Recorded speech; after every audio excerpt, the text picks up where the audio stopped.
Welcome to week 16 of the head coach episode for free Tendies. We are officially in the semifinals season. No matter what your format is, there's only 2 weeks left. How's it going, Yanni?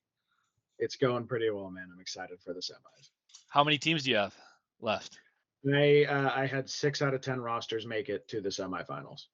Well, that's better than me. I only got one left. I got screwed by Tua and Jonathan Taylor last week. Thanks for the fumble, brother. But at any rate, let's get into the game breakdowns for this week. And you want to take this one? I hate the Broncos.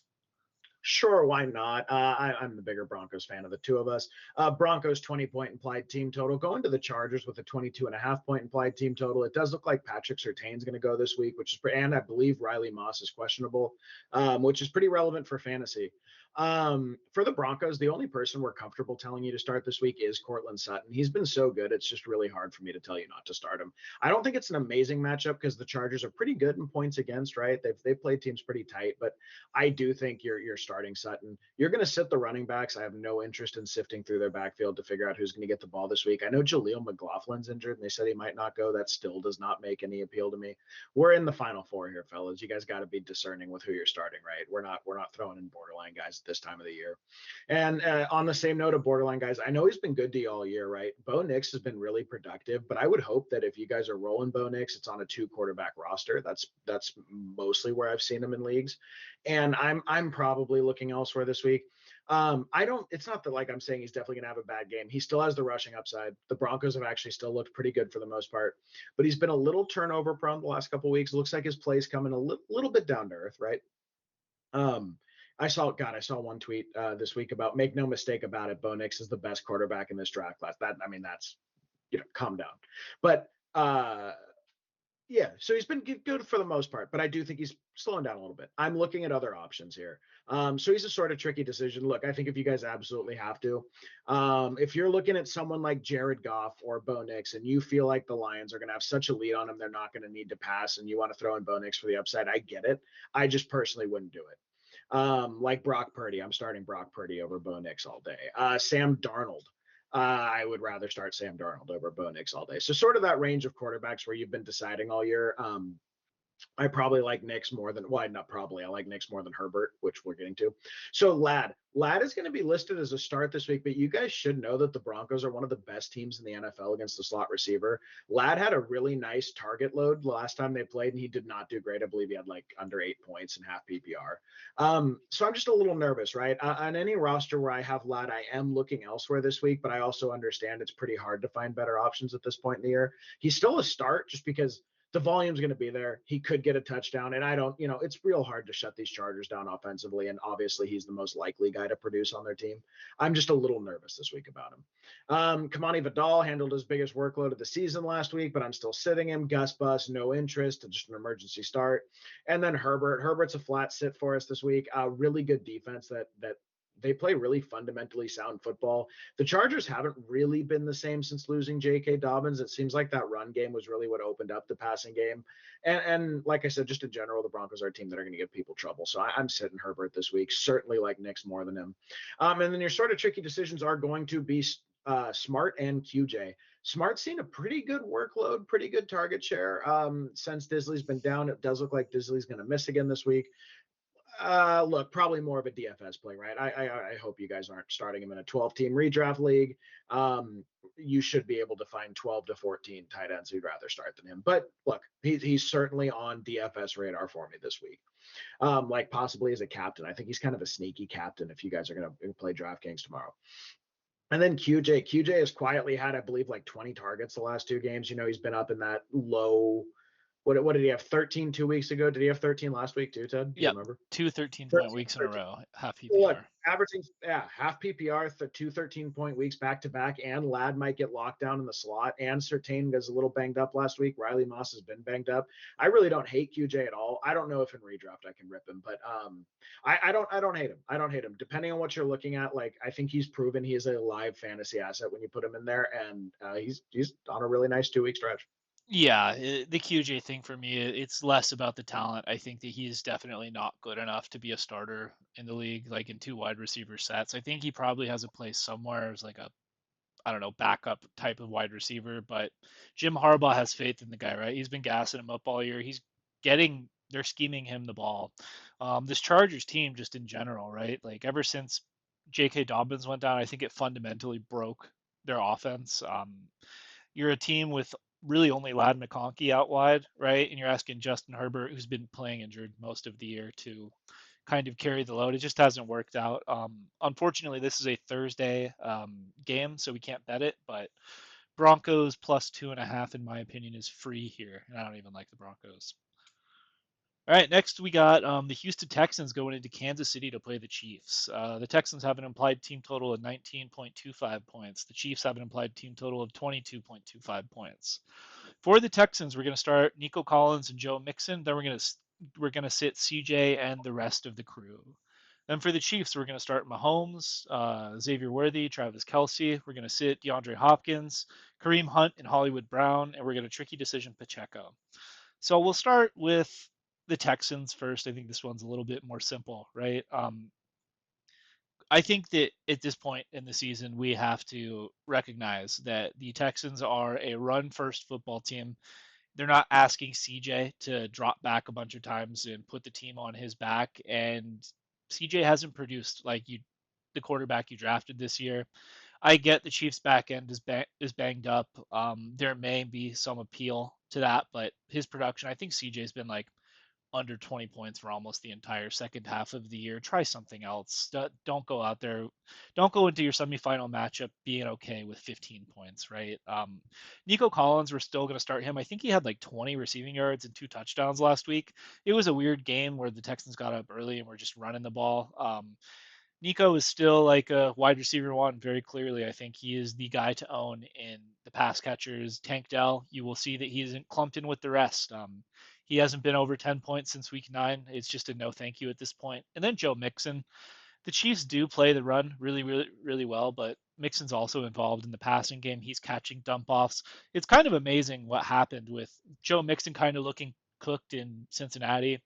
They ship him to Houston. He looks really good. And then Cincinnati also won out with Chase Brown. It feels like a win-win for both these franchises. I have Mixon as like an RB1 this week, probably on my lower end of RB1s, but he's still an RB1 based on the workload and being the engine of the offense. For the Chiefs, we had an injury scare last week with Mahomes. They're saying it's a high ankle, but he got a full practice in this week. We're getting our classic peg leg Mahomes game here. This Texans defense, I think, is very good still. They just beat the crap out of Tua and the Dolphins last week. They put someone in the hospital. Mahomes has not produced all year, but this Texans team has given up yards passing. This would be the Mahomes spot in a big game, right? Like if you are a believer and the Chiefs get bored with the football games they play, this should be an interesting one. This should be a close one. I think Mahomes may have to throw here to keep the Chiefs in the game. We like the spot for him. Xavier Worthy, he finally got a touchdown last week. It was a rushing touchdown, not a passing touchdown. Mahomes missed him on a couple more bombs. Mahomes' downfield accuracy has actually been really bad this year. He's ranking near the bottom of the league in terms of those deep, deep shots down the field. I don't know really what that is. Xavier Worthy has missed a lot of those opportunities, but really like the player. It seems like he's not a wide receiver 1 or 2 by any means. To me, he's like flex consideration, but I do like the flex this week for him. Travis Kelsey, same idea, right? He's not the Travis Kelsey we all know and love anymore, but he's still like at his B or C level in a Chiefs offense that's still kind of trying to find their way. In a game we think should be close, that's when Travis Kelsey puts on his big boy pants and shows up. I would not be shocked to see Taylor Swift in the stands and Travis Kelsey get a touchdown in this one. We're gonna sit DeAndre Hopkins. This is a weird one, right? Like so far on the season since he's gotten to the Chiefs, he's never played more than 75% of snaps, I believe, in a game. There are contract incentives for him to like if he plays more than 44% of the snaps, I think rest of season, like the Chiefs are going to be on the hook for like some more compensation to the Titans. I wouldn't be shocked to see him on the field for maybe half of the snaps this week or less. I just wouldn't do it, even in the revenge game, right? This is technically DeAndre Hopkins' revenge game. I would look. elsewhere, it's the semifinals, right? He doesn't offer you high floor like I think a lot of these other flex options could. Or I mean, he doesn't offer you the high ceiling. He's more of like a floor play.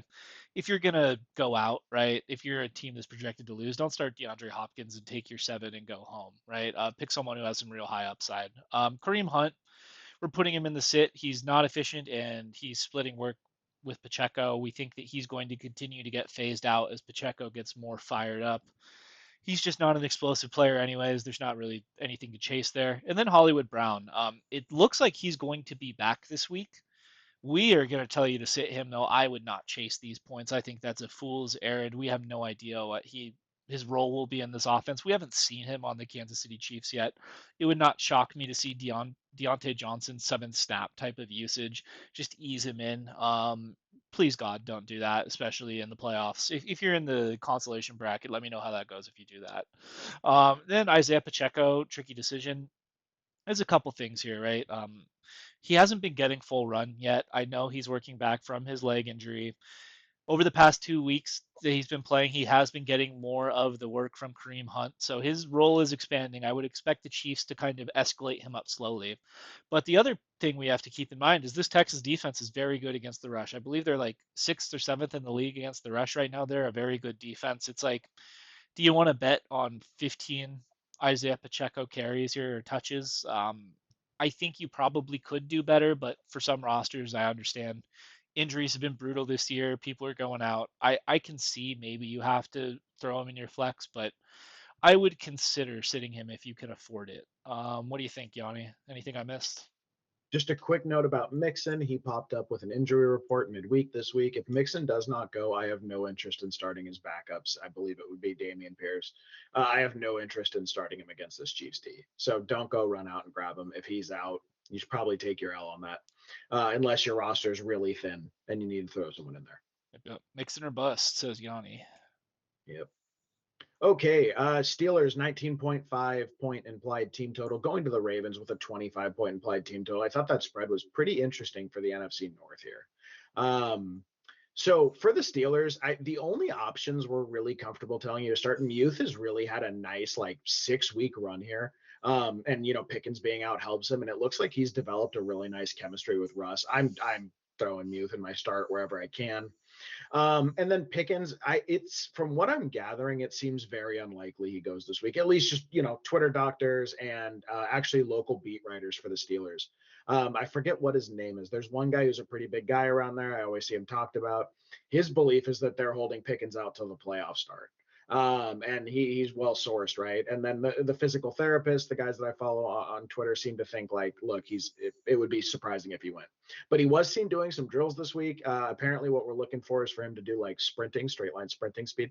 I don't think Pickens is going. If he goes, you can start him, but he's going to be a boomer bust wide receiver too. You have to understand there's a chance he goes out there and gets 2 points on like 3 targets, right? Because we just don't know what his leg's going to do. It's in theory, it's a great matchup. He had like 12.5 half PPR points last time they played. The game script should be right. All of it's right, but you're taking a pretty big risk if you roll him out there. So proceed with caution. But uh, you got to the final four, right? Did you do that being careful? You probably do want to swing for the upside, and there's real upside there. I totally understand throwing him in. I have a tricky sit start with Pickens if he ends up going this week. So you're going to sit the rest of the Steelers outside of Russell Wilson. I think in 2 QB leagues, he's a perfectly reasonable, if super flex, whatever. I think that's perfectly reasonable if you want to roll Russ out there. I probably don't have interest in him in DFS. I probably don't have interest in him in 12-team redraft. I think with Pickens down, it's a tough defense, man. That's a tough defense. They're going on the road to the Ravens. They're pissed off. They lost to the Steelers last time. There's a lot on the line for the Ravens here. I mean, this is technically a game that will keep them alive for first in the division, a home playoff game. It might be the difference between them going to Pittsburgh later in the playoffs and playing them or not. I expect to see the best version of the Ravens here, and I don't know if you want Russ out there when that's going on. For the Ravens and in that spirit, you're starting Lamar, you're starting Henry, you're starting Andrews, you're starting Flowers. I know there's been some up and down a little bit for Flowers and Andrews. I know Henry hasn't been as hot as he's been lately, but be serious here. We're not sitting any of them. I know that Lamar traditionally plays his worst football against the Steelers, but again, be realistic here. We're not sitting any of those guys, and I do expect to see a pretty good offensive showing out of them this week.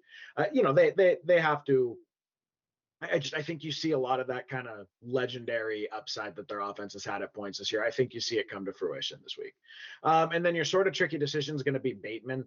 I really don't hate it, man. If you guys want to flex Bateman, he's scoring a lot of touchdowns this year, a lot of touchdowns this year. And JPJ is probably going to get matched up to Flowers. I don't hate a Bateman start. I just probably I'm looking elsewhere, right? Again, I would hope on your rosters he's like your wide receiver 5 or 6. But if you're at the point where you need a warm body to throw in there and somehow made it to the semifinals in that state, sure, sure. I mean, we know he can do it, and he had, I believe, 2 touchdowns last week, right? So he's been a very good player at points this year. I just don't like starting that kind of guy because he's going to alternate between 2 and 16, and have a few weeks of 2 and 3, and then a few weeks of 16, 17, and I don't want that in my flex spot for me personally. But at least if you start him, there's real upside there. Yeah, I think really Rashad Bateman's doing what I thought Deontay Johnson would do when the Ravens traded for him. He's really kind of settled in as their wide receiver too. His profile is that of a boomer bust player, right? So just know that, keep that in mind. Like it's a roster decision, right? If you're playing in the semifinals and you're projected to lose by a lot, right? And you might have like a guy like DeAndre Hopkins on your bench, right? You could have Hopkins and Bateman trying to decide which one to do. I think if you're going for the floor play, maybe you try and do Hopkins, right? But if you need to take a big swing, get a crucial like 15, 20 pointer like from a guy you didn't expect, I think Bateman could do that. Other notes about this game, I would keep an eye on whether or not TJ Watt is going to play. I know he went down against the Eagles last week. If he does not play, I would not be shocked to see Lamar just destroy the Steelers team. I think TJ Watt is absolutely the heart and soul of the Steelers defense. Even in the game last week where the Steelers got blown out, TJ Watt still got his impact sack fumble. It's like a meme that I've talked about, right? Like I've said the entire time, like, oh well, the Steelers offense is so bad you can't go and ask your defense to hold teams under 20 and make 3 impact plays a game, right? Well, TJ Watt just kind of breaks that. He really is like the king of punching the ball out at this point. It's a huge deal if he doesn't play for the Steelers. Keep your eyes on that. And then for the Steelers side, I just wanted to clarify. The only reason we have Russ as a tricky decision is if Pickens goes. If Pickens does not go, don't start Russ. You don't want to start the quarterback who's throwing fades to like Scotty Miller, Calvin Austin, and Van Jefferson. But with Pickens in there, you always have the moon ball shot, right? Like just in general, what Russ does, it's high variance. It's very risky throws. Pickens and Muth and the bigger bodies have done a good job coming down with them this year. But, sometimes those don't get caught, right? So only if Pickens goes, we feel good about tricky decisioning Russ and Superflex.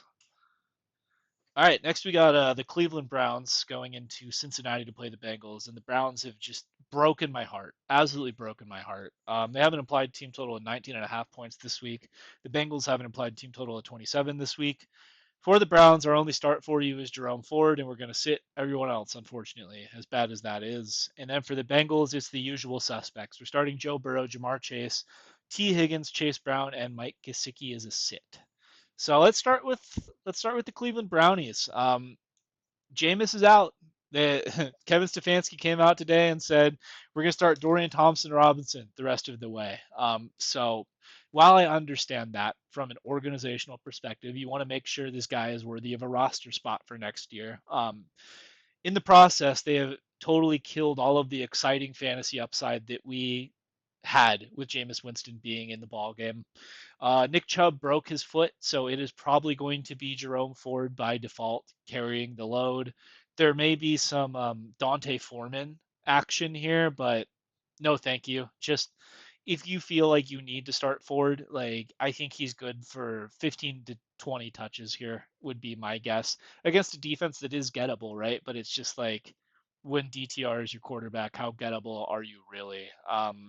Then for the Bengals, this is just the same thing, right? I think that these 4 guys are going to win people a lot of leagues. The Browns defense, they have been playing. They're kind of up and down. They're streaky. It almost feels like when sometimes they just get blown out and boat raced, and their defense looks terrible. And sometimes they have these weird tight games. Miles Garrett also went down last week with an injury. If he doesn't play, this is like just wheels up for the Bengals. I feel good about Burrow and Chase is near top 3 at their position. Chase Brown, he is getting like anywhere from 22 to 28 touches a game. Unquestioned in my mind, RB1. He's what Devon Achane wants to be. And then T. Higgins, in my mind, is either high end elite wide receiver 2 or low end 1, depending on how you're feeling about that. But all four of those guys, make sure you get them in your roster. What do you think, Yanni? Anything I missed? No, nothing to say, man. Pretty straightforward. Pretty I'm straightforward game. I'm gonna miss the Jameis Crab image. It was a good run while we had it though. Legendary run. Okay, Cardinals 25.5 implied team total. Go into the Panthers with a 21-point implied team total. We got that funny quote from Kyler today where he goes, "How cold is it going to be?" And they go 35 degrees. He goes, "Holy shit." So that's great, Kyler. Thank you, sir. As someone who's going to be rolling MHJ and Kyler in a lot of games this week. But maybe keep that in mind. Maybe keep that in mind, right? It certainly favors the rushing attack this week. But with that being the case, you're not sitting Kyler against the Panthers. I know he's been up and down this year. I know it's been really frustrating. I have him in the semifinals of one league. And, hindsight's 2020. I took him like in the mid 60s. So it was like a mid 6 round pick. And like Jaden Daniels was on the board if I had known what I know now, right? Obviously. But I look, you're not sitting Kyler Murray in a matchup like this. It is a soft matchup. The Panthers defense, I believe they just sent a couple more guys to the IR or at least are out this week. It's not good, man. It's not good. So Kyler, McBride, Connor for a DFS smash, fellas. If you guys are going to pay up in DFS this week, pay up for James Conner. It looks like he may be without at least one of his backups, if not both of his backups. We might see a legitimate like 25 or 30 touch game out of him. And then the most controversial one here is Marvin Harrison Jr., who we are going to have as a start. Different platforms have him ranked somewhere around the wide receiver 3 range. And for me, he's been floating in and out of my flex spots on rosters. Didn't do what I thought he would do. I encouraged a lot of you guys to go out and trade for him. Now, I also encouraged a lot of you to go out and trade for Mike Evans, to be fair, right? But I thought Marvin Harrison Jr. would be every bit the player Mike Evans is at this point in the year. He just has not blossomed into that. And I understand. He's had 3 out of 4 bad weeks the last month. But I am starting him in this lineup. I do like this matchup, and I actually think the Panthers will be able to push the action enough that they'll have to use him. I'm a little worried about the temperature with Kyler throwing or whatever. That's not like ideal. I think it does really favor their rushing attack, but still, I'm starting Marvin Harrison Jr. this week, and so should you. For the Panthers, Chuba, you're never benching Chuba. I know he had a bad week last week, and I know the Cardinals defense has been stout at times, but it's been loose at other times. I still think ultimately what the Panthers want to do and what their head coach wants to do, what Canales wants to do, is run the offense through the rushing attack. So for that reason, you're never benching Chuba. Never benching him next year, by the way. Just write that down. You'll be seeing these slides the exact same for the next 18 20 weeks of fantasy football we comment on, because Brooks is not going to be right all next year either. Thielen, I have a hard time benching Thielen with the relationship that he seems to have with Bryce Young. It seems like he's just the ultimate safety blanket for the young quarterback. They really have a good like mind meld too of where they're at in routes. I know he didn't really go off last week, but that was also a weird week. I think they're gonna have to pass the ball a lot. I love Thielen here. I would be kind of forcing him into your lineups where you can. And then Jalen Coker's got the DFS tag. It looks like Leggett is going to miss this week. I don't believe he went to the IR, but it does look like he's going to miss this week. And Jalen Coker had a 19.6 point half PPR week last week. Also, just in general, I think Jalen Coker's a really good football player. I know he's not a premium draft pick guy, and I know he was sort of up and down this week, but like he's a guy that I picked up off the waiver, dropped back on the waiver, picked up off the waiver, drop. I just sort of like him. I don't know if I'm starting him in the semifinals of leagues. That's why he picked up the DFS tag. But I do know he has real upside, and he's been really productive when he's been given the volume, and the game script favors him. So I like him as a DFS start. And you guys are going to sit the rest. I'm not starting the tight ends. I'm not starting Bryce Young. Yeah, I mean, even though Bryce Young gave us the stinker last week, I'm just happy that we're having Panthers fantasy conversations that are intricate and involved, and not just we want no one. um, Yep.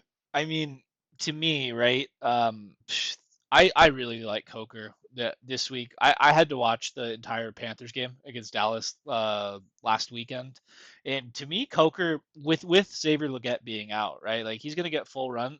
Player's explosive. I really like him as a flex this week against a defense that is gettable. Like you're betting if you're gonna start Coker and Thielen, like they present high enough floors, right? Like the floor is not zero for them, I don't think. Yeah. But you are placing a bet that Bryce Young will be good in cold temperatures. We've seen, for the most part, Bryce has been pretty good since he came back, but the performance last week was concerning. I would say that the Cowboys defense is just playing really well right now. Cowboys are a different defense when they're up 2 scores versus when they're down.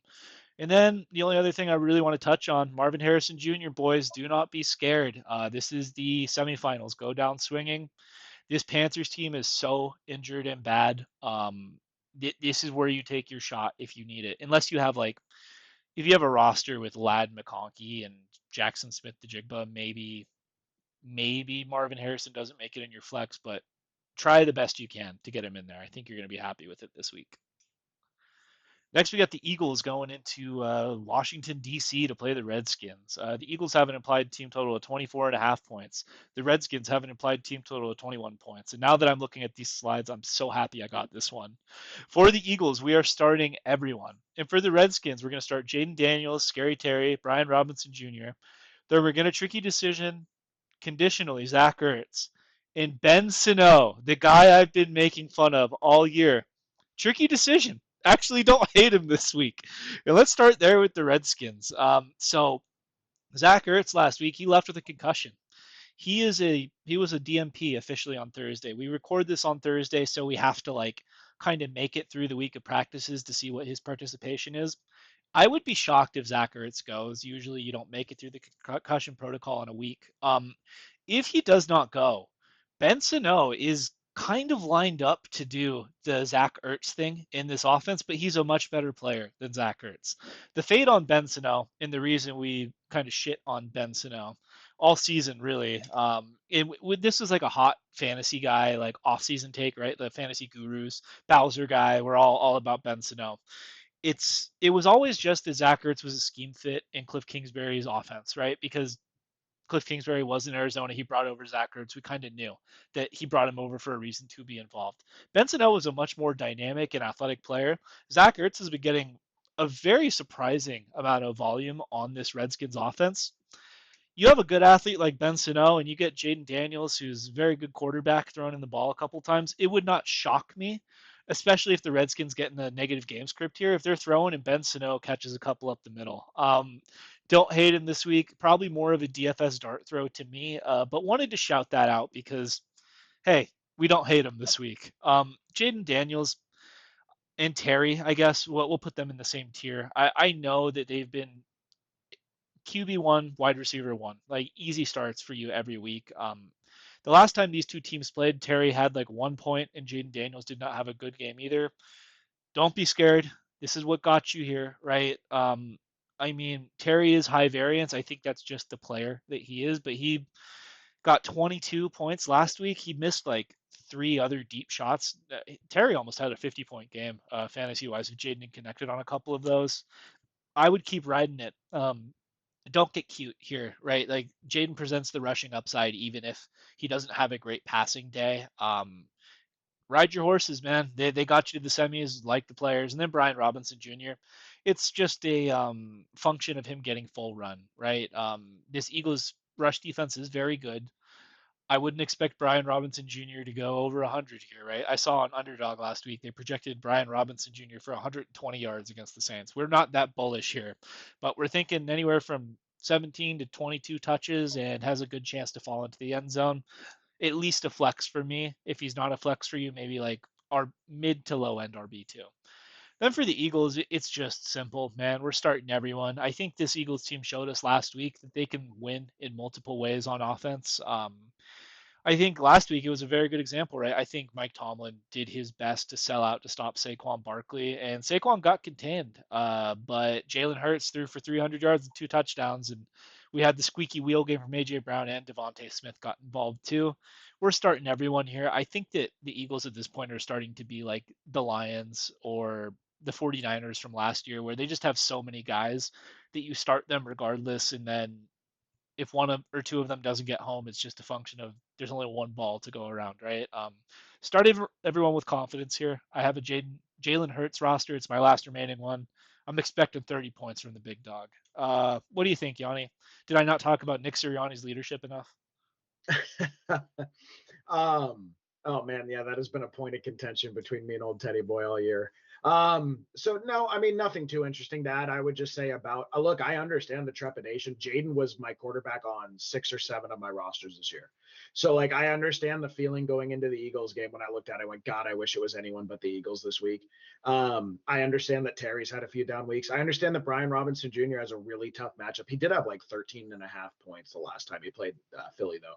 I understand all that, but guys, this is the Final Four. You're playing for a chance at the championship. You're playing it for the chance at your belt, your trophy, whatever.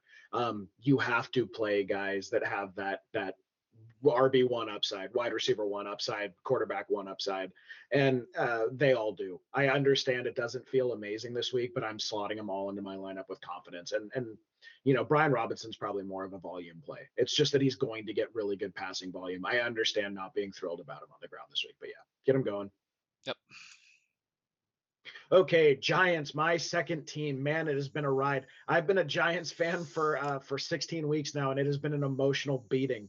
But we're carrying on, man. We're carrying on. Giants, 17.5 point implied team total. Going to the Falcons with a 25-point implied team total. God, I will be playing the Falcons defense in a lot of leagues this week. For the Giants, again, man, God knows how long this is going to be the case, but really it's going to be Neighbors and the running back. That's who we're interested in here, unfortunately. That's all you can be interested in here. Unfortunately, Neighbors had his best week, and since I think like week 3 or 4 last week. We have no idea who the quarterback's going to be, but the Falcons really do hemorrhage yards to wide receivers, so we're going to target that here. You can at the minimum flex him, if not wide receiver to him with confidence. Happily doing so. I don't know if in DFS he's going to be worth the price tag though. That is one where I might look at it, just because if he's priced like a true blue wide receiver 1, I don't know if I'm interested in chasing that because of his quarterback situation. Starting running back, I forget what the injury for Tyron Tracy Jr. is, but he's dealing with something. So it might be Singletary, it might be Tyron Tracy Jr. But if Tyron Tracy Jr. is injured and he goes, the Falcons actually don't do terribly against the run. I just don't know how much interest I have in jamming one of these guys in my lineup. I'm probably going to look elsewhere, but whichever one it is, Tyron Tracy or Singletary, should in the worst case be a low end flex. I mean, that's the absolute worst case scenario. It's just that I don't know if you're going to get that really nice upside that we've been getting out of their starting running back as the year's gone on here. So just be aware of that. Keep an eye on their practice reports. It's probably going to be a situation where I would rather avoid it this week, especially because I think they get down early and pretty quickly here. On that note, Bijan is no explanation needed. Drake London, a little bit nervous about him this week, okay? And it's not because, so I'm a huge Michael Penix fan, which I'll get into here in a second. I love Michael Penix. I had a really hard time ranking this quarterback draft class, but I had J.J. McCarthy and Michael Penix clearly ahead of May and Nix. Now, maybe that's wrong, right? My overall feeling was that this quarterback draft class was going to transform the NFL, right? I thought they were all so good that you were going to, like, an injection of 4 to 6 starting NFL quarterbacks does fundamentally change the landscape of football, and they should all play for 10 to 15 years. But I liked him enough that I had him clearly ahead of Man Nix, like I had a tear break from him. So look, if he goes out there and if he is what the reports out of their camp have been that he's looked really, really good. They've just had no intention of switching off Kirk, and now they don't really have a choice. They wanted to redshirt him for a year. But if what they're saying is accurate, if what the team's been saying is accurate, I think he's going to be great. But just be aware with London. There's no guarantee of what we're going to see here. I just don't know. I'm actually really optimistic. It's a great matchup. I am starting London. I have a league where I could start McConkey or Drake London, and that was kind of a tough call for me, but I'm going to go ahead and roll Drake. So yeah, start London, start Bijan. I'm totally happy with both, but just, it might be a little bit of a sweat at first. It is the kid's first snaps in the NFL. We're going to sit Pitts and Mooney for that same reason. I saw some people saying go stream Kyle Pitts this week. I don't, what Ted kind of called out is, in his opinion, it's more that they do like rushing the ball so much right now that he's not seeing the field a lot. Like I saw more Warner receptions than I've seen Kyle Pitts the last few times I've watched the Falcons play. Does that change with Michael Penix? Is it that they actually have been wanting to air it out more? They just simply have not been able to with Kirk. I think that's totally possible. Do you want to bet on that in the Final Four this week? Absolutely not. Please don't do that to yourself. And the same thing with Mooney. I understand Mooney's been one of the hottest waiver wire pickups of the week, or if you were really sharp, I did see him get drafted around 13, 14, 15 in a bunch of drafts. Good for you. You're really smart. It got you really far. You should be very proud of yourself, but you should probably avoid it this week. And then your sort of tricky decisions. We had Mooney twice on there when we were debating the slide, but no, Mooney is not a tricky decision for us. If you're feeling ballsy, big balls, I actually have a league Um, it's a roster that's lost Rice, Goodwin, and Christian McCaffrey this year. So I figured, what do I have to lose? I picked up Michael Penix. I'm not brave enough to start him over Jared Goff, but I took a look at it. I actually, non-ironically, took a long, hard look at, do I rip this thing in the final fourth of the season? I'm not brave enough to. But look, if it's a great matchup. He has real rushing upside. He's one of the most polished passers coming out of the draft. The kid has played a lot of football, okay? A lot of college football and high stakes moments. I think he's going to come out of the box and look just fine. Um, but I much closer to a sit for me in redraft. But if you guys want to get weird with some DFS rosters, you could do a lot worse. Yeah. My only notes on this game are Kyle Pitts. When we call him a sit, it is more so in the spirit of you drafted him, right? And you've picked up a replacement over the year that's reasonable to put in the lineup instead of Kyle Pitts. If Kyle Pitts is sitting on your waivers and you need to take that big swing, I don't know what the Falcons are going to do. Maybe they come out and air the ball with Penix. I don't know. I think you could do worse, but there is some sort of ceiling play there. But to Yanni's point, that is exactly what's happening. Kyle Pitts, he's been on the field for like, he's not getting more than 15 snaps a game where he's on the field because the Falcons have been running the ball and they prefer Charlie Warner blocking. So that's why. And then for the Giants, here's the deal with the starting running backs, right? I know that Tyrone Tracy has been good at points. I know there may be some appeal to if he's out starting Singletary. You got to look at the projected point total, right? 17 and a half points. That means Vegas is telling you the Giants might get 2 touchdowns if they're I don't know, they play to like what Vegas thinks they will. I wouldn't chase that. I really wouldn't. The only reason Neighbors is a start for us is because he's getting 10 targets a game and his floor is high enough where he's not going to completely bust on you.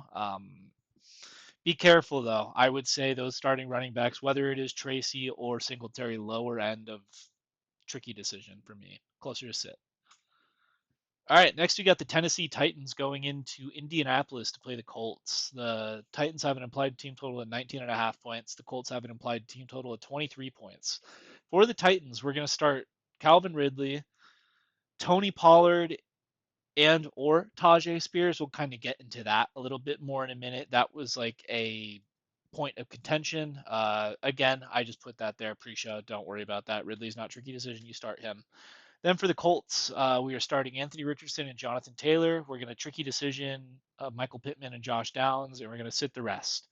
So let's start with the Colts here. I feel like at this point it is probably pretty simple. This Titans defense, we have told you all year they are a very good defense. That's like the strength of their team, but they're super banged up right now. It's not the same type of defense they were earlier in the year. We're going to start Anthony Richardson based on the rushing upside and based on the potential, right? He's the quintessential dice roll. He was already kind of a dice roll player before the playoffs, and now we are in the playoffs.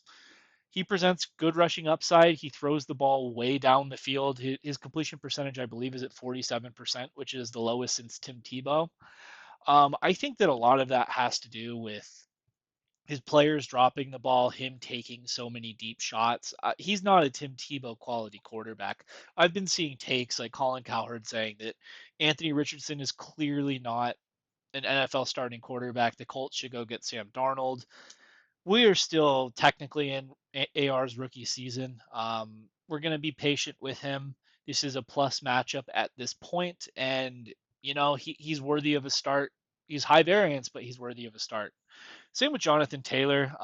For those of you Jonathan Taylor managers that had him going last week in the wild card round and lost because of the dropped fumble at the goal line, I am sorry. I am with you. I was also a victim of that. But make no mistake, he is the best player on the Indianapolis Colts. I've seen this weird fading of Jonathan Taylor, like from the fantasy community. I get that he's losing out on some of the touchdowns he could have inside of the 5 to Anthony Richardson, but he is getting anywhere from 22 to 25 touches a game. They're leaning on him in non-passing situations to kind of help Anthony Richardson out. He is a clear RB1 for me this week. Then we're getting a tricky decision, Michael Pittman and Josh Downs. It's these two specifically because I think they're clearly the 1A and 1B on the team. Some people prefer Pittman, some people prefer Downs. I'm not really sure what to make of it, but I think those are by far the two best pass catchers on the Colts.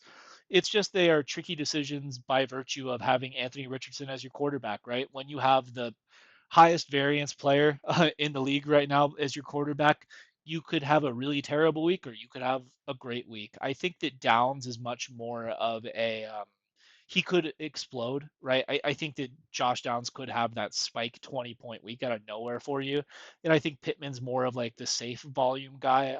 Both tricky decisions, but I think there's arguments to be made for them against the Titans in the flex spot. For the Titans, we're going to start Calvin Ridley. Will Levis has been benched for the rest of the year. It will be Mason Rudolph this week. There were points where Levis and Ridley were a good thing, right?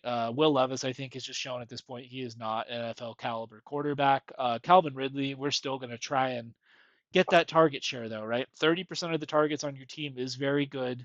The Colts, they're signing corners like off other teams right now. That the Colts just signed Ambry Thomas, longtime 49er, who we know is not a good player. The Colts are just kind of trying to figure out their way on defense. They have played better in spots, but I think there's a high floor for Ridley here with Mason Rudolph, and he could get in the end zone, and get you 15 to 17.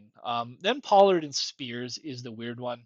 I put stars on both of them because I think it's very interesting, right? Tony Pollard left the game on Sunday. He had a foot injury. He re-aggravated his foot injury. And in relief, Tajay Spears had like 20 half PPR fantasy points, a ton of like receiving work in garbage time against the Bengals.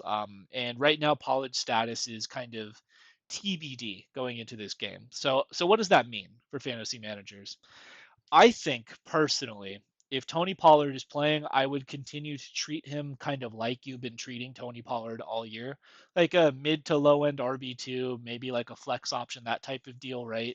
I would not expect Spears to be getting a bunch of work here if Tony Pollard plays.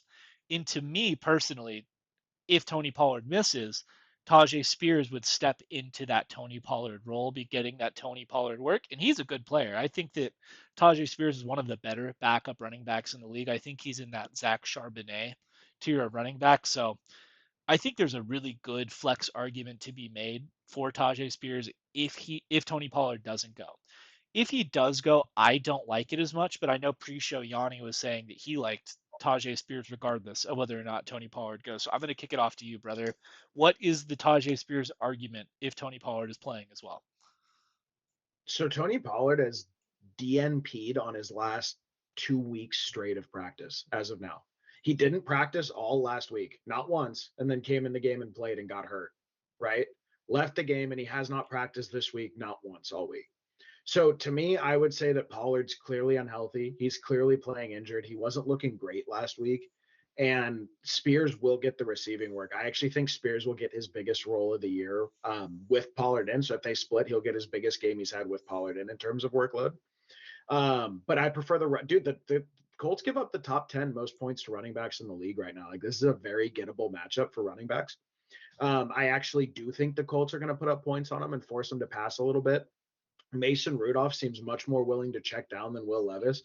Will Levis is going to do something out of his fucking mind, like trying to somersault into something, whatever. Give us another epic meme photo.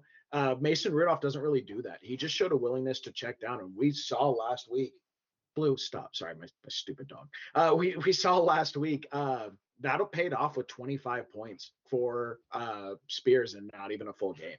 So here's what I have multiple rosters with Spears, and I have a roster with Pollard and Spears. What I'm really hoping for is they just rule Pollard out and then Spears gets the run. That's the best case scenario for all involved, I think. I think if Pollard goes and Spears go, well, Spears is going either way, but if Pollard and Spears goes, I think you have a way capped upside Pollard with Spears eating into a bunch of his workload, and they both end up with middling flex days. So I'm not even like, it's just sort of weird. It's hard for me to figure out. To me, the best case scenario would be Spears being out, though. You mean Pollard being out, Spears full run? Yeah, Pollard being out, Spears full run. Dude, to yeah. me, like I think if Spears gets full run, like we're talking about real upside this week. Like he's gonna pursue top 15 status this week for me.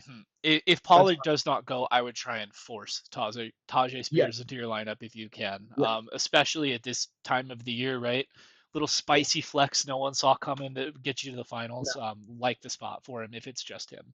And go check your wire, guys. Like I went and checked. He was on the wire in 3 of my 6 semifinal matches. So he was totally free for me to just throw on the back end of my bench and see what happens. I really recommend you guys do that. Okay, Lions at the Bears. Lions with an implied team total at 27. Bears with an implied team total at 20 and a half. For the Lions, I really wish there were more for me to tell you. I see some rankings having Gibbs above Saquon as the RB1 on the week overall. Is that a little bullish? Maybe. Am I looking forward to playing against Gibbs in a few leagues this week? Absolutely not. But I also have him in a few leagues. We'll see. It's projected around 19 half PPR points, which is just juicy, man. That is the biggest projection I've seen for a running back this year. And look, this is already a run funnel defense, and we're going to see, man. He's tweeting out those cool. I never played the games, but I actually like the new movies with Sonic the Hedgehog. Like I've watched them actually. He keeps tweeting out all these memes about him being Sonic and Knuckles. I love Gibbs vibe, dude. I love him as a player. I think he's every bit the player Bijan Robinson is. And we're going to see that this week. A little bit of a debate between me and Ted about is JMO a flat out start or not. He had 7.9 half PPR points last time they played. But honestly, I think the Lions defense is so injured at this point that the Bears will be able to force them to have to score some points. Dude, I mean, we saw last week, look at what negative game script Amon-Ra St. Brown looks like. I was in a game where I was projected to lose by 35 points going into the afternoon slate, but I had Mike Evans and Amon-Ra who decided to put up a combined 67 points between the two of them in the back half of the slate. Dude, negative game script Lions. Like we don't really know what they're like in a negative game script because we haven't really seen it. I wonder if their defense is so banged up, we start to see it. Just in general, I feel great about all my Lions assets. I know a lot of people were benching Laporta this week or this year at certain points. You can't do that. I think you want them all in there. For the Bears, we continue to tell you DJ Moore is the only reliable fantasy asset. And even then, he's no guarantee to get you there, but he is a start this week. We know they're going to have to pass the ball a lot. They have no choice. And DJ Moore is by far our favored receiver of the three of them. And Swift may not get you there on the ground, but he's certainly going to get you there with his checkdowns. They're going to need to be a lot of them this week. And again, this Lions defense is essentially playing their red shirt team. Like they're playing their practice squad team. So, roll them both out with confidence. Sitting Caleb, even with that being said, Caleb's been a mess this year. And I don't even think a mess. Like I was looking at his overall season stats. He's actually pretty close to where CJ Stroud is. I wouldn't even say like he's been a mess for a rookie quarterback debuting on a really bad franchise. I think that's been fine relative to what we were expecting out of Caleb. And certainly when you're talking about the context of what quarterback you're rolling out in the final four, we are not starting Caleb, fellas. We are just not. Look elsewhere this week. And your sort of tricky decisions are going to be Keenan and Odunze. Keenan had another nice week last week. It really does seem like when they can't rush the ball, Keenan becomes their effective rush game, right? Those little short routes. And Caleb's been really inaccurate down the field, and he's been unwilling to be patient and read down the field. He gets so jumpy in the pocket. So that's sort of led to this force feeding of Keenan that's been going on. So I personally prefer Keenan the most of the, secondary and tertiary passing options. But Ted's more of an Odunze fan. Whatever floats your boat. They're both tricky decisions. For me, Odunze's closer to a sit. Keenan's closer to a start. Like I would flex Keenan if I had to. If you're on a thin roster and you need a good flex play, I certainly would throw Keenan. Like I prefer him even over guys like Rashad Bateman, McMillan on Tampa Bay. I know he's been really good, but I actually prefer Keenan a little bit. He feels safer to me, but that was maybe a little bit of a hot take. He's been on fire the last month, McMillan. But it's like that range of guys when you're looking at it. Just use your best judgment, right? He's certainly flexible for me. And then we didn't even include him on here, but Cole Kmet. Cole Kmet is a non-factor in fantasy football. Yeah, the Cole Kmet run was when Caleb was playing really well, right? Getting like over 26 fantasy points a week. And it was just like, if you think Caleb has a good game, start Cole Kmet. I'm done playing the Caleb Williams. Is he having a good game? Is he having a good game lottery every week? But we did want to throw Keenan and Odunze on there just to highlight how banged up and bad this Lions defense is, right? I agree with Yanni. Keenan is the preferred, more safe option, right? I've noticed that Odunze is getting a lot of end zone targets from Caleb, right? And his ADOT is a little bit further down the field. They Caleb likes to try and throw the deeper stuff to him. It has not been hitting so far. His deep ball has been terrible on the year. But if you think it connects, if you want the high upside, right? That's what it is.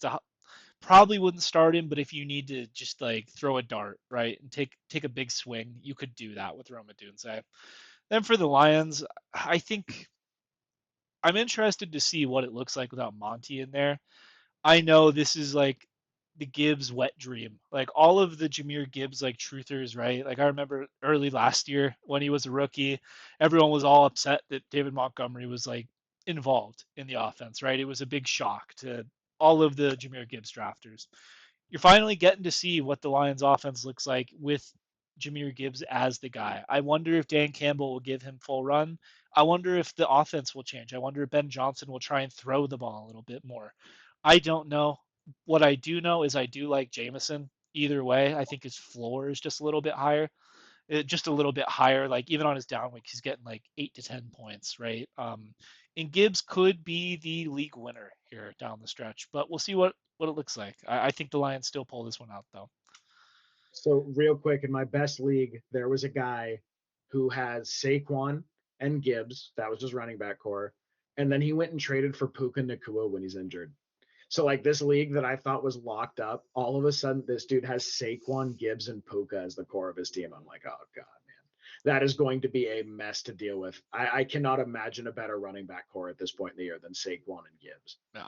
For And speaking of Puka, we got the Rams going into New York to play the Jets. The Rams have an implied team total of 24.75 points, and the Jets have an implied team total of 21.75 points. For the Rams, they're starting the big four: Puka Nakua, Cooper Kupp, Kyron Williams, and Matthew Stafford.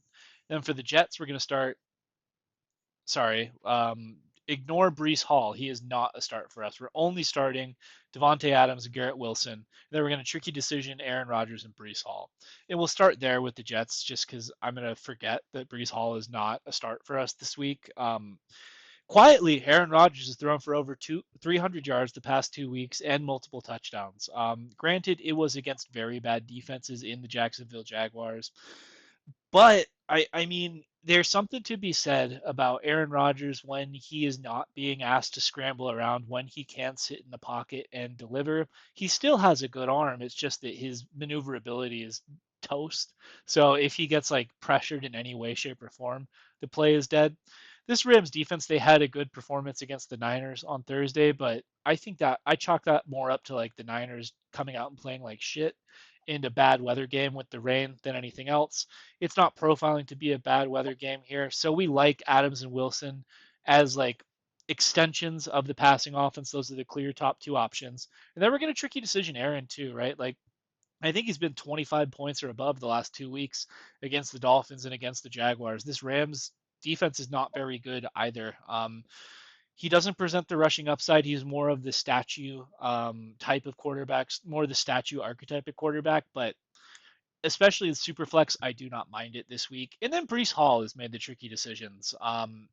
He did score a touchdown this last week. I think he got like 15 fantasy points. My concern with this though is that he only got 13 touches last week against the Jaguars, and Braylon Allen and Isaiah Davis were mixing in. It seems to me like Brees Hall is not fully healthy. I was convinced he was not playing last week. As it turns out, he went. That being said, though, it's like, okay, Brees Hall is playing, but how much of him are we getting here? I think that this is probably a timeshare for this week and probably for the rest of the season. If you want to roll out Brees Hall in your flex and hope those, I don't know, 10 to 15 touches get you there, you're more than welcome to. At this point, though, I would look for other options if you have them, right? If you have a Rico Dowdle on your roster, I would start Rico Dowdle instead. If you have Bucky Irving, totally roll Bucky there instead. Up to your best judgment, just know that we think that Brees is on a pitch count and he's not getting full run here. Then for the Rams, I mean, the Jets defense, they gave up almost 300 yards and 2 touchdowns to Mac Jones last week. If they did that, what is Matt Stafford going to do to this defense? Do not freak out about no touchdowns last week against the Niners. It was a weird game, and the Niners defense actually did play really well for large stretches of the game.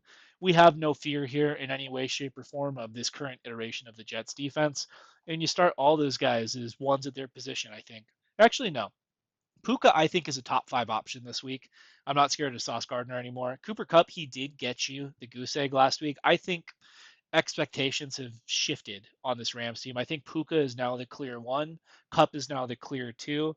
That puts Kupp as like a mid-range wide receiver two to me this week in a plus matchup where the Rams should have success offensively. Kyron Williams, he's kind of touchdown or bust, but I would not be surprised if he got a couple touchdowns here in a game the Rams should have success. And then Stafford, another statue quarterback in the same game. I like him better than Aaron Rodgers, right? I think this could be like two crafty veterans like throwing the ball a lot and having success on offense. This actually might be a pretty good watch, even though the Jets have been a disaster the majority of the year. But in terms of fantasy, you should be happy if you got your Rams studs going. What do you think, Yanni? Did I miss anything? No, man, I love it. I love everyone on both sides of this matchup, but I do agree on Breeze. Yeah. Definitely agree on Breeze. Okay, Vikings implied team total 23.25, going to the Seahawks with an implied team total of 20.25. Vikings, man, kind of on fire offensively, although I did see kind of an interesting stat this week. I believe their average strength of win was like 0.387, obviously out of a scale of 1. Like they have a very low average strength of win this year. They've sort of been beating up on bad teams.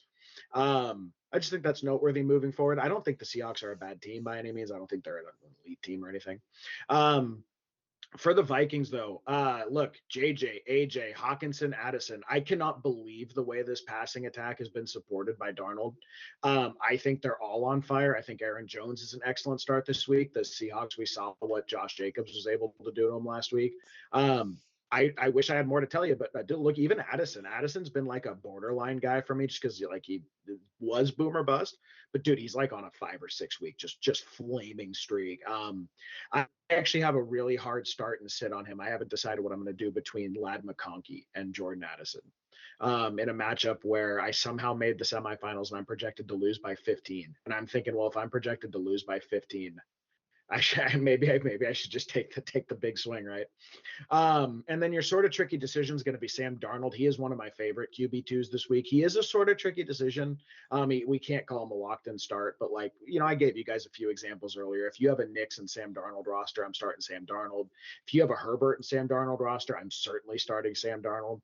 If you have a Geno Smith and Sam Darnold roster, that's not close. Start Sam Darnold. He's better than a ton of those. Caleb Williams, start him over Caleb Williams. Tua, start him over Tua. He's better than a lot of those options you're looking at. He's just not a full-blown start, in my opinion. That would be like a top 12 guy. I would tell you to go ahead and rip his start. For the Seahawks, pretty shocking the way this looks. But it's so weird, right? JSN, we're not questioning JSN anymore. JSN is a weekly locked-in starter. He's absolutely on fire. Looks like he's heading for his first 1,000-yard season. Looks like he's really blossoming into the player he was meant to be. Really good lesson, by the way, for taking analytics too seriously. His yards per route run, which is one of my favorite stats, by the way, for receivers, and is generally pretty predictive of success. People did not want to look deeper at what the offensive coordinator, what Shane Waldron had subjected him to his freshman year, his rookie year. And they were willing to really fade JSN this year. And for those of you or those of us, because I was certainly in on this, that were willing to look at the player and the talent beyond just predictive advanced metrics, you were rewarded with an excellent player. It's a good lesson to think of next year, going into next year. I have a feeling you're going to see some similar stuff on guys like Odunze and so some of these rookie receivers that maybe didn't pop that will next season. Sitting Geno and Sharps. Sharps popped up with a quad injury. Even if he goes, which quad injuries have been bad this year, they've been like 2 to 3 weeks when guys come up with them. I don't expect him to go, but if he does, you're going to sit him. You're going to sit Geno Smith, and then your sort of tricky decision, and we'll explain why. DK is just look. This is the number one scoring defense against receiver. I have a roster where I'm taking a long, hard look at flexing DK this week just because I have such weird options there. I actually have Kenneth Walker on that roster as well. But if Kenneth doesn't go, I'm going to have to look at DK. I know he's had a really bad few weeks here, but Geno is going to go here, and it's a really good offense to be playing wide receivers against. I actually don't hate it if you're going to flex DK this week. I don't at all. At least in your championship, you're taking a shot at a 23-point game. And I do think he still has that upside, obviously. I think part of it is he's coming off that banged up knee. Part of it is JSN broke out so hard. Part of it is they were running the ball a lot. All of those things factor in, but this is a really good matchup and one with a game script that says that they're probably going to be passing a lot. So I don't hate DK at all as a flex. Walker is listed as a sort of tricky decision. Again, this is like a weird adjudication here, right? If Sharbs and Walker both go, and they both have not participated yet this week, although they said there's optimism around Walker, probably Sharbs has played his way into a 40, at least 40% snap share, if not 45%. So that really lowers Walker's ceiling and makes him sort of an upside flex play. If Sharbs doesn't go, but Walker does, he's a smash start, right? Because he's going to have most of the backfield to himself. And the Seahawks running back has been like the RB9 in points per game this year, whichever one's starting, if you average it out. It's been a top 10 running back this year. So I do really want pieces of that. But if they both go, it's really tricky to figure out, right? So no Sharbs and Walker, smash start Walker. Sharbs and Walker, expect at best high end flex game from Walker. At worst, a low end flex game from Walker, like a 5-6 point game. If neither one goes, and it is CT McIntosh, I believe. No, CT McIntosh is my cousin's boyfriend's name. I don't know what McIntosh. Yeah, It's Kenny Jamaican. McIntosh. My cousin's married to a Jamaican guy named CT McIntosh, in case you're wondering. Great dude. But okay. McIntosh, the running back for the Seahawks. Look, man, this is such a bad defense to go against. And maybe it's more of a, first of all, in DFS, I'm smashing that all day. That'll be like a $3,800 starting running back if they're both out. But look, in redraft, it just depends how frisky you're feeling. All right. They're going to need to pass the ball a lot, man. They're going to need to pass the ball a lot if they get down. And there are checkdowns to be had in this offense. And they've shown that they actually do want to run the ball when they can. So to me, at the absolute worst case, if he is the only healthy running back standing, he's a low end flex. He may even end up being like a high end flex, low end RB2 when it's all said and done. I just think the defense is a pretty tough matchup, right? Going against the Vikings. But I saw him picked up in a bunch of leagues. I don't hate it. Not at the minimum, dude. If you guys are going against opponents and they have a weaker flex than that, pick them up defensively, right? Keep them off the waiver, get guns off the street. That's what I got. Yeah. I do want to touch on this Ken Walker Charbonnet thing. To me, if Zach Charbonnet does not go and Ken Walker goes, it's not a smash start, but it is a start, right? Like I've kind of we've had a little bit of argument here in the free Tendies community. I'm of the opinion that Ken Walker is a perfectly fine player. I think he's a very good player, actually. The issue I've always had with the Seahawks running back is the failure of the offensive line to ever open up holes for their running back, right? In this Vikings team, as the zone blitz heavy team that they are, I believe they're top 3 against the rush. So to me, even if Charbonnet does not go, you're looking at like, I don't know. I would expect between 10 to 15 actual carries from Ken Walker that I don't think will be very successful unless he just breaks one. He's always liable to do that, right? But my guess would be like maybe 12 carries for 47 yards, something like that. And then maybe an additional 5 or 6 dump off passes. To me, this game, especially with the way the Vikings defense is, profiles is Geno Smith dropping back. I think we're going to see one of those 50 Geno Smith pass games, but he's going to be on a peg leg this time because he just got injured. So I don't know. I like, if you asked me like flex what my rankings were, I would like DK more in the spot than Ken Walker if Walker and Charbonnet go. If it's just Walker, I have him as like a high end flex personally. That's really all I had about that. Also, Jordan Addison, just stud. I think he's a locked in wide receiver 2 at this point. And I think that maybe some of his production is coming at the cost of the JJ ceiling that maybe we thought we were getting this year. I think that the Vikings as a team are fine with that, right? I think they're happy to score touchdowns and be winning games. And Justin Jefferson, I think he's like, yeah, maybe I don't need to go for 200 yards. I can settle for 80 if Jordan Addison gets another 10 targets and also is playing well. But yeah, we'll see. I think this Vikings team is primed for a one and done in the playoffs, but that's a different conversation.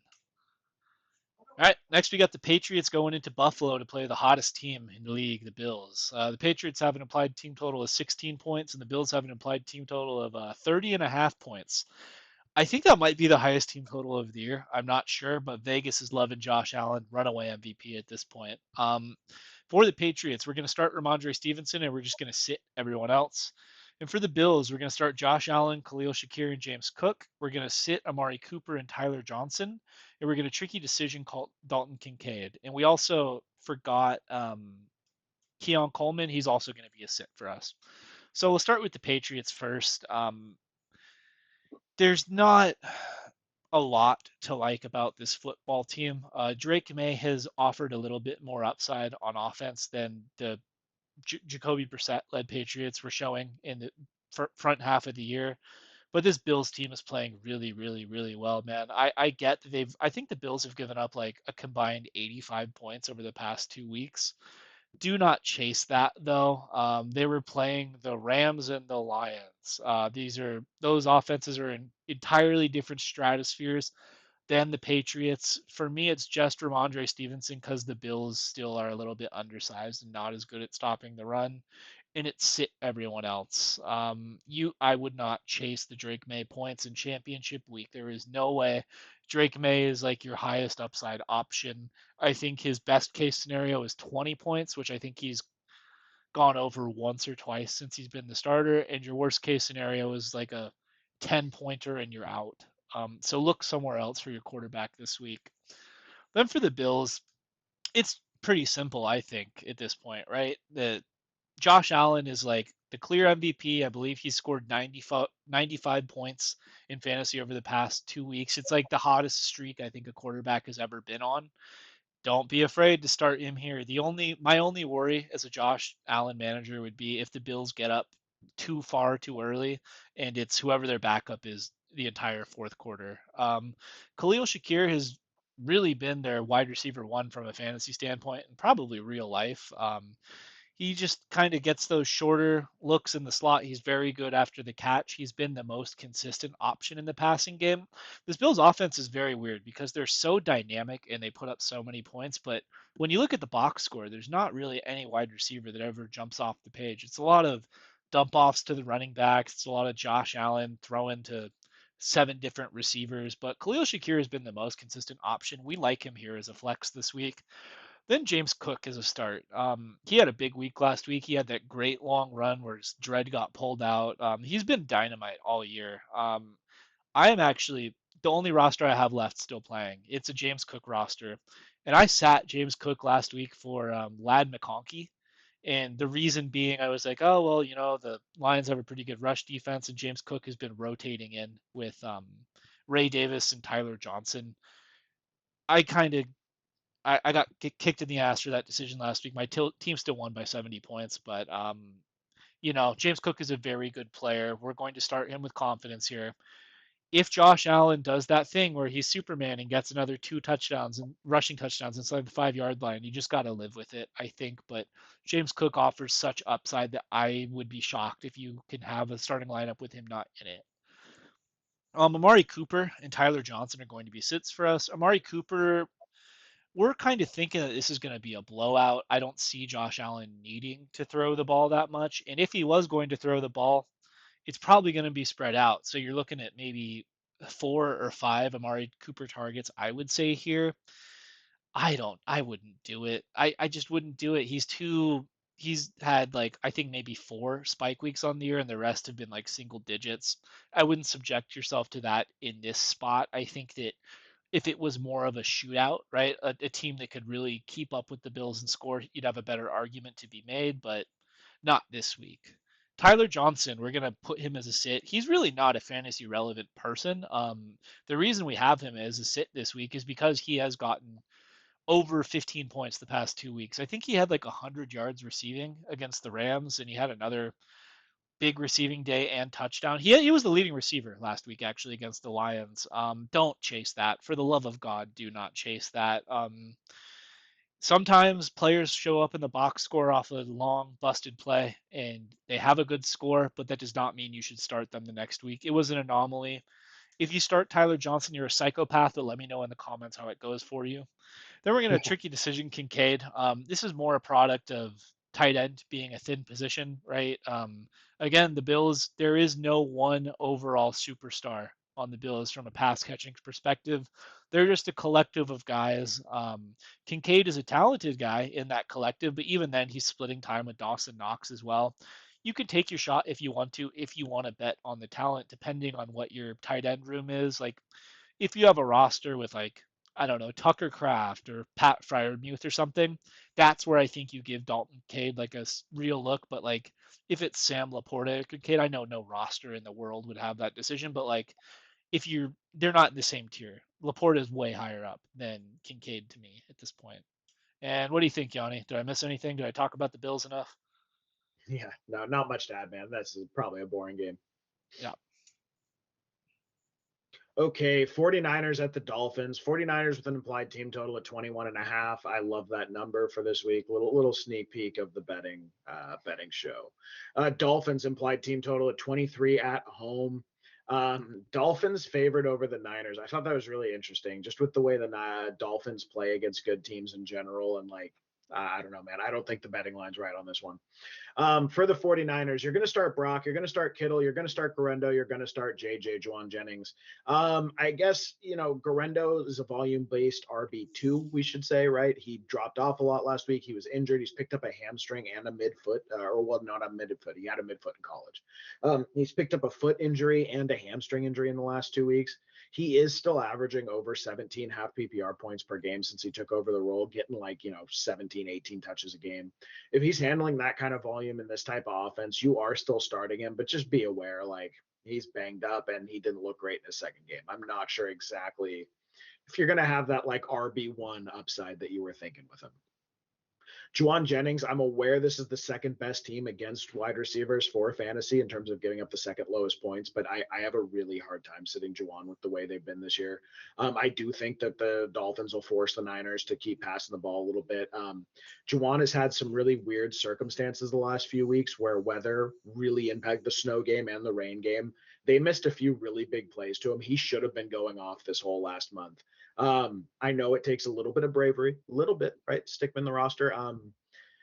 I'm starting him over Lad McConkey this week in one league. I am starting him over Devonta Smith in another league, right? Those aren't easy calls for me to make, to be very honest with you. Like, I had to really think about it, but I am going to go ahead and rip him in both to give you an idea. So I'm pretty high on him. Brock, I think he's one of the most underrated assets in all of fantasy. And again, I know it has not been great the last few weeks. I do think you need to take in just weather and the team being weird into account. When things are going average or better, Brock has been a very solid fantasy asset with 23, 25 point upside in fantasy, right? I'm totally comfortable ripping him this week. You would have to have some really damn good options to be looking elsewhere. And then you're sitting Deebo Samuel, unfortunately. I had one Deebo share this year. It breaks my heart, but you just can't start him. I don't. Take your pick about what the issue is, right? But whatever it is, it's not for us to decide when we're setting our lineups. You just can't get him in there. For the Dolphins, I actually love Reek Hill this week. I love him as a start. I look for him to have a really big game here. A Chain Smith, Jonnu Smith is like, well, first of all, he's the tight end one overall in whatever the last like 4 or 5 weeks. He's just incredible. Like, as far as he's basically operating in their short passing game. I know it's like there's been games where he's had a point or two until the fourth quarter. I know it's been a little bit of up and down in terms of consistent usage. And then, by the way, the Niners give up the second fewest points to tight ends in fantasy. So it's not a great matchup. I just can't leave him on the bench right now. I really can't, especially if Waddle misses this week. You guys need to get him in your lineup. A Chain, I would expect a bad rushing game because he always has a bad rushing game. But I do think if they're trailing, they're going to need to be passing the ball, and that is what A Chain does, right? And then your sits are going to be Tua and Waddle, even if Waddle goes. Waddle's been hit or miss this year at times, even though he really looked like he was heating up. It's really a devastating time for the injury. I don't like him if he goes. So if he goes, he's going to be going with a sore knee.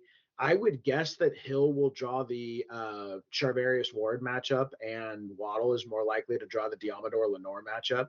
Diamador Lenore is like one of the most underrated corners in the game. Absolute lockdown corner. I want no piece of that matchup. And then Tua, the narrative that we've propagated for 2 years around here, right? Target these Dolphins, especially the quarterback and especially the spread against bad teams. Leave it alone against good teams. They are can crushers, and that's sort of that's a pretty established narrative at this point. I don't think there's a whole lot of evidence to the contrary there. So I'm sitting Waddle into it.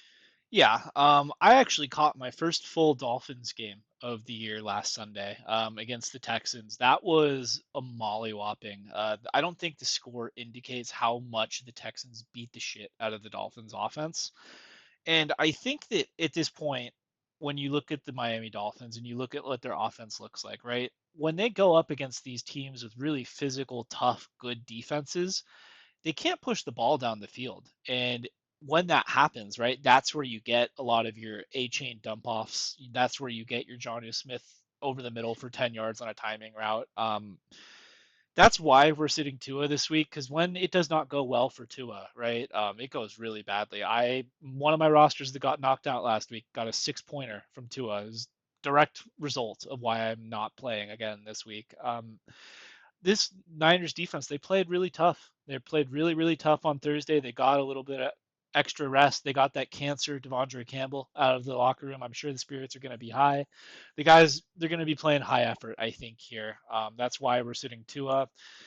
And that's why kind of we like A-Chain and Smith in this spot. We think the Dolphins are going to have to paper cut their way up and down the field without a rushing game. Then for Garendo, I think that I view him as like an RB2, right? Like it's very close to what Yanni said. To me, this player, he just reminds me of like a home run hitter. Like I think that if he gets a hole, right? If he gets an opening, he has like 4.3 speed and he's a physical freak. He can be gone like in no time, right? He reminds me a little bit of Saquon Barkley, actually. Now that we think about it, like Saquon's the best in the league. I'm not saying Garendo's the best in the league, but like that giant physical freak with that top end speed, that's the type of player we're talking about here. He is a little unpolished, and there are questions as to whether or not the Niners line will be able to block for him. But if he's getting full run like Kyle Shanahan loves to give his RB1, start him here as like a flex or RB2. Don't think he's going to be like top 10 on the week, though. All right, next we got the toilet bowl of all toilet bowls. I feel like the loser of this game should have to forfeit the number one pick, so we get the best effort out of both of these teams. But we'll see what happens. We got the Jaguars with a 19.5 implied team total, and the Raiders with a 21-point implied team total. For the Jaguars, we're going to start Brian Thomas Jr., who, in my opinion, might be the best wide receiver in the draft. Brenton Strange. I know he's popped up sometimes on our tricky decision at points this year. He's a full blown start for us this week. Welcome to the start column, brother. Then we're gonna sit Tank Bigsby and we're gonna tricky decision Travis Etienne. Then for the Raiders, we're gonna start Brock Bowers and Jacoby Myers on the condition that Aiden O'Connell goes. He is off the injury report. He will be going, so we are firing up Myers here as a start. We're gonna sit Aiden O'Connell, and then we're gonna tricky decision Amir Abdullah. So let's start with this Raiders team first. It looked really bad out there with Ritter. It was like a high school football matchup against the Falcons on Monday night in prime time. A lot of times when you see that, like opinion of a team will be lower. It really is just Brock Bowers and Jacoby Myers being concentrated points of a passing offense that should be wanting to pass the ball a little bit more. We'll roll them out. I mean, I'm more inclined to think that they're the players they've been all year with Aiden O'Connell under center versus the players they were with Desmond Ritter under center, where a Raiders wide receiver didn't get a target or didn't get a catch until 5 minutes left in the game. We're gonna tricky decision Amir Abdullah. It's just a mess in the Raiders backfield. We had certain members of the fantasy community that were overly excited about Sincere McCormick. He left with the injury, and now we're back to Alexander Madison and Amir Abdullah, maybe Zamir White in an inefficient rushing offense. You tricky decision, Amir Abdullah, if you like the passing work. That's really what it is. He's like a Jalen Warren esque type of player to me. And then we're going to sit Aiden O'Connell. This Jaguars matchup is one of the better ones in the league for a quarterback to go against. It is just the time of the year that it is. Even in Superflex, please God, do not start Aiden O'Connell. I have one team that is in the consolation bracket. I'm actually playing for the number one overall pick right now. And with Jameis Winston's benching, Aiden O'Connell is my locked in QB1 on the week. So that's how that's going for me. But if you are a reasonable roster that is not in a 14 team Superflex keeper bullshit league, keep Aiden O'Connell on your bench. Then for the Jaguars, Brian Thomas Jr., man, has really shown something. I know a couple of weeks ago when Trevor went out, we almost tried to write him off as like a tricky decision type of player. He is not that. He is just a full-blown stud at this point. The Jaguars kind of changed the way they're using him a little bit. Before that, he was taking a lot of deep shots. Now they're scheming up stuff for him, like more in the mid-range of the field. They're going out of their way to get this guy the ball. He's their youngest player on the team. He's their crown jewel from their draft. He's their best player, I would say, at this point. I don't think it's close. I think he's a high-end wide receiver two, encroaching on wide receiver one this week in this plus matchup against the Raiders, where Mac Jones, he was not afraid to sling it last week against the Jets. I was shocked at how successful Mac Jones was. If you were successful against the Jets, I think you can be successful against the Oakland Raiders without Max Crosby. Full confidence here in Brian Thomas Jr. Then Brenton Strange. Whether or not, whatever your opinion is of the player or his usage for the majority of the year, throw that away. He's a tight end. They got 11 targets last week in a game where the Jaguars were kind of in it, right? The Jaguars were leading for a large majority of the game against the Jets. They were in the game the entire time. I do not see the Oakland Raiders pulling away from the Jaguars in this game. I think the Jaguars will keep it close. They will keep it competitive, and Brenton Strange will be working those Evan Ingram type routes, if nothing else for a lack of bodies. But tight end one this week, you can't ignore 11 targets. Then we're going to tricky decision Travis Etienne. There's been some weird stuff going on with Tank Bigsby in this Jaguars backfield. It's really been a mess. We had 2 weeks ago where Travis Etienne had one carry and Tank Bigsby got the rest of the carries, got like 15 fantasy points. He was actually very flexible. Then last week, Travis Etienne got the most carries. I think it was like 15 to 12 was the split, so it was more of like a 50-50. What was consistent in these two's usage was ETN is getting all of the passing work for the running back position. If you want to chase the ETN flex, I think you have a good argument too this week based on it being a murky backfield, right? So it's not guaranteed Tank Bigsby gets all the rushing work. Let's say it's a 55. Let's say it's a 50-50 split between Travis Etienne and Tank Bigsby. Each gets 12 carries, right? There's probably going to be an additional 5 or 6 dump offs to Travis Etienne in what should be a close game. I think there's a very good argument that you could get 14, 15 points out of Travis Etienne here. You have the upside of getting in the end zone. I think goal line will be Bigsby, but Etienne could break one. If you're brave enough to pull the trigger, you could do it. I have him as like a mid-range flex. He's like a RB3 mid-range flex for me, but depending on what your situation is, I can absolutely see you rolling him here. I would roll ETN over DeAndre Hopkins. I would roll ETN over, man, I don't know, other guys. It's gun to my head. Maybe I'd start him over Adam Thielen. That's like, I'd start. I'd start him over DK. you start him over DK? Yeah, Okay, yeah. well, I love ETN this week. well. Who do you got in the toilet bowl, Yanni? Who's winning this one? Who's winning it? Yeah, I actually think the Jags do. Honestly, I think they looked pretty good last week. I'm shocked, but they looked pretty good last week. Um, yeah, that's what I've got. I didn't look at the draft order. Is it the Giants one and then these two are close, right? the Raiders are one right now. If the Raiders lose out, they have the number one pick. They have the rights to Shadur Sanders. We'll see if he goes first, right? That's who the Raiders think. To me, the most interesting thing about this is just how this plays into the draft stock, right? If I'm a Raiders fan, I'm rooting for them to lose here. Yep. Okay. Team that's really been fun to watch this year, man. The Buccaneers going to the Cowboys. Buccaneers with an implied team total of 26. Cowboys with an implied team total of 22 and a half. For the Buccaneers, you're going to start Baker. You're going to start Bucky. I guess the more noteworthy one is White, so I'll come back to it. Evans and then McMillan, and you're going to sit Otten. Sort of interesting how we have the Buccaneers lined up. For most weeks this year, we've basically done it like this. If we think the Buccaneers are going to have a lead and be playing comfortably with a lead, that's a Bucky week. If we think they're going to be trailing, that's a White week. What sort of happened is, to me, Bucky has been impossible to keep on the bench. So Bucky turned into a weekly start, and then it's just a matter of, is White a flexible player or not that week? Dallas currently allows the 8th most points to running backs in fantasy, so I am actually saying White is totally startable this week. I'm totally comfortable getting him in my lineup. I'm gonna maybe even look to force him in the lineups where I have him. I only have actually one one of my 6 rosters has him left. So I'm gonna look though. I'm gonna take a long hard look. McMillan is probably more DFS when we're talking about a start here, but like for a captain, for the showdown captain mode with how good he's looked lately, that will probably be my captain for that slate. I look, McMillan's a really good player, dude. We've told you guys off and on this year, like he's been injured, he's been inconsistent, but he's put together such a nice 3-week stretch here.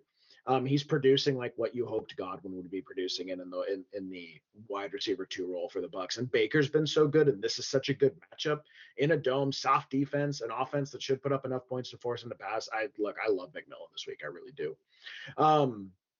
For the Cowboys, I'm only comfortable starting CD and Dowdle. I expect a really big week from Dowdle. He's been fantastic for like a month and a half now.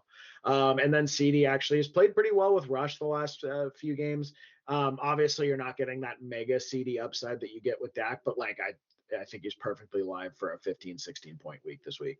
You're going to sit Ferguson. That one kills me, but Ferguson has simply been way too inconsistent. They're rotating Schoonmaker in 2 since the Dak Prescott injury. I went and picked up Brenton Strange in my Jake Ferguson league, and I will be starting Strange over Ferguson for sure. You guys should too if you have the option.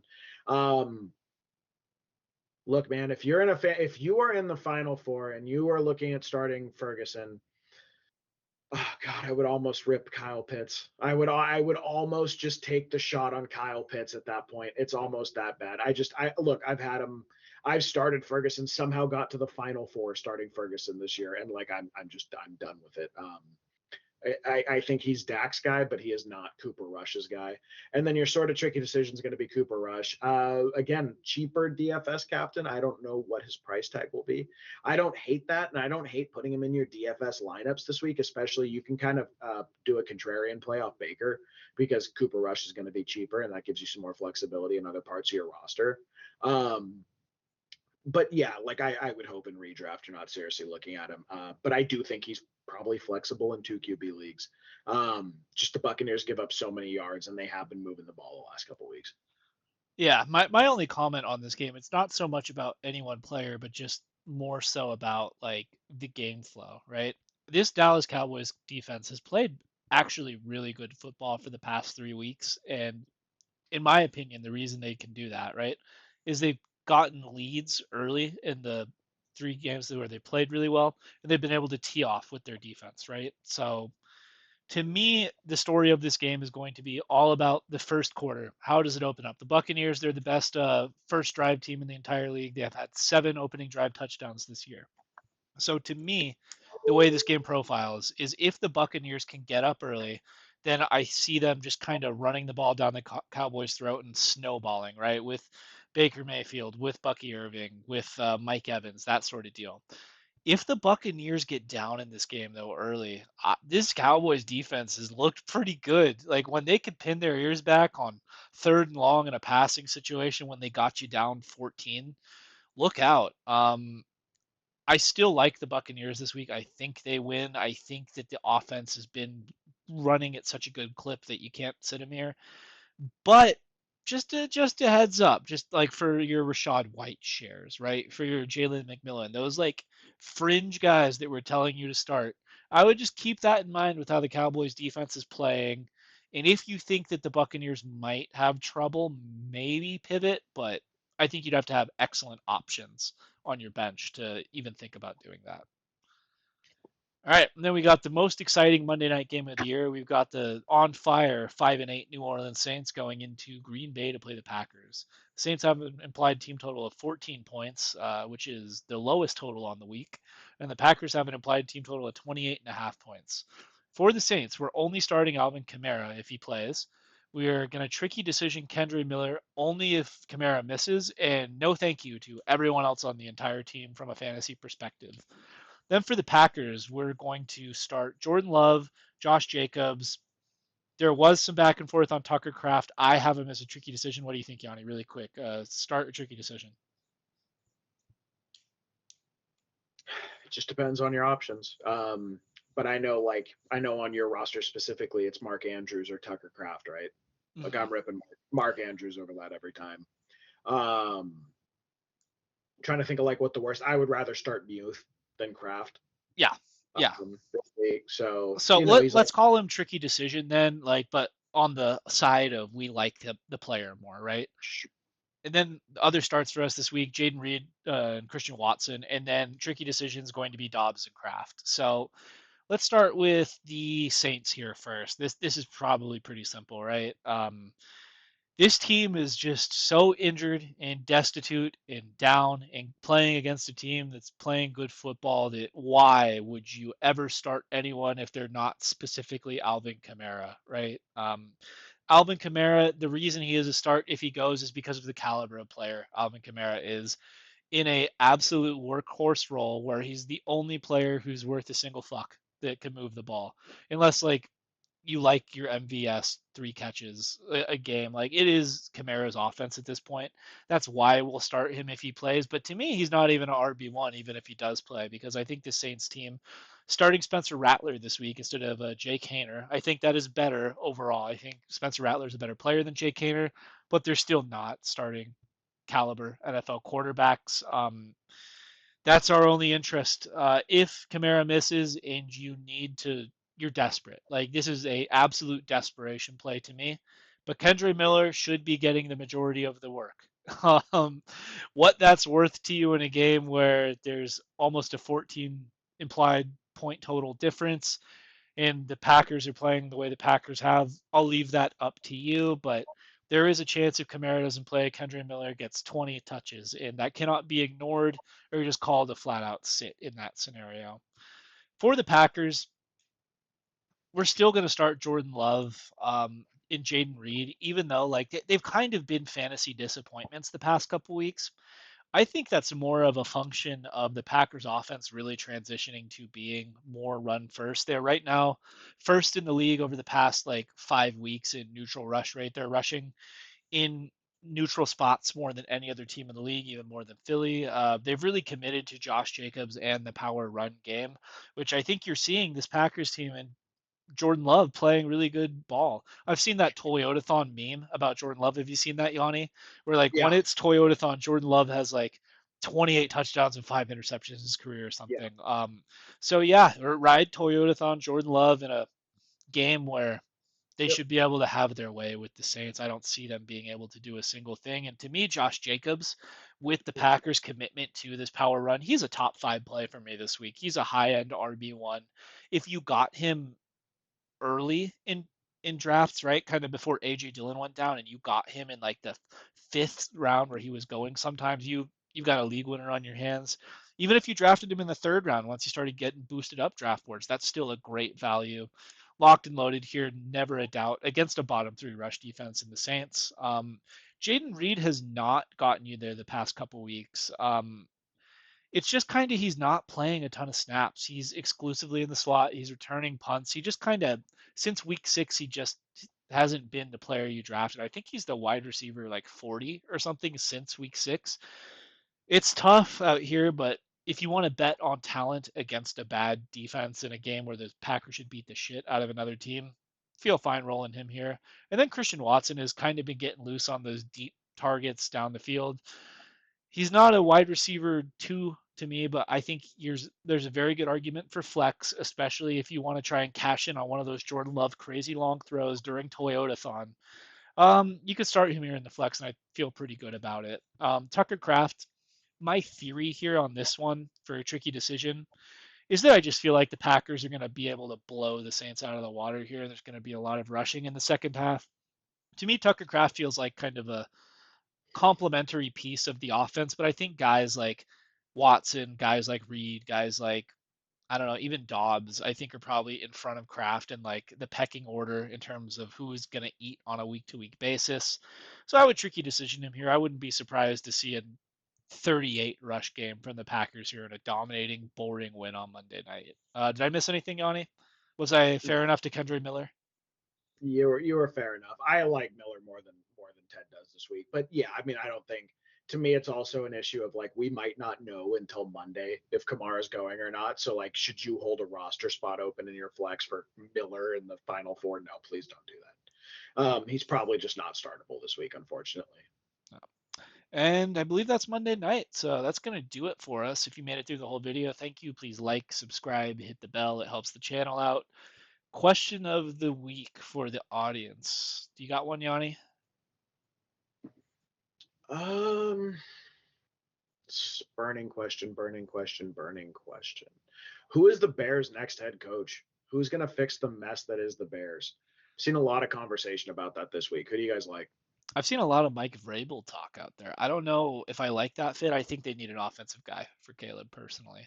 Maybe Ben Yeah, Johnson. yeah. I wonder if Zach Taylor, if he loses the Bengals job, they bring in Zach Taylor. At least he's performed and he's played in a Super Bowl. He's coached in a Super Bowl. I like Mike Vrabel a lot. Just curious. I'm curious who fixes that mess of a situation, dude. That one's weird. Very weird. And we will catch you on Friday for the gambling episode. Thanks, guys.